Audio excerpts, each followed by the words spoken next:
नंतर जेव्हा महिलांना त्रास होतो तेव्हा कोणीच तिथे हजर नसतं. अशी किती कामं आम्ही मॅडमांच्या माध्यमातून केलेली आहे आणि प्रत्येक महिलेला मी तर एवढी वर्ष सपोर्ट करते की कुठल्याही महिलेला त्रास होता कामा नये. महिलांसाठी तर जास्त मी काम करते आणि मॅडमच्या मार्गदर्शनाखाली किती महिलांना काम द्यायचं मॅडमांचा मानस आहे.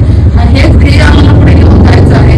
हे पैसे देतील आज, पण पुढे कोणावरही काही प्रसंग आला आणि जरी वेळ त्याची खराब आली तर एकही नेता उभा राहिलेला नाहीये आणि कुठच्याही महिलांना ते पुढे घेऊन जात नाहीये. किती राजकारणी असू दे, त्यांचे स्वतः कार्यकारिणी असते ना, त्यांना पण ते पुढे घेत नाहीयेत किंवा असं प्रचार माध्यम करत नाहीये. त्यांना डावललं जाते. प्रत्येक स्टेपला महिलांना डावललं जाते. फक्त ह्यांचं जेव्हा भांडणं करायचे असतात किंवा ते प्रेस वगैरे घेतात गार्डनकडे किंवा काय, तेव्हा महिलांना फक्त पुढे घेतलं जातं. नाहीतर 5-4.5 वर्ष महिला यांना दिसत नाही. फक्त बचत गट हे यांचे राजकारण आले इलेक्शन की पैसे द्यायला फक्त दिसतात.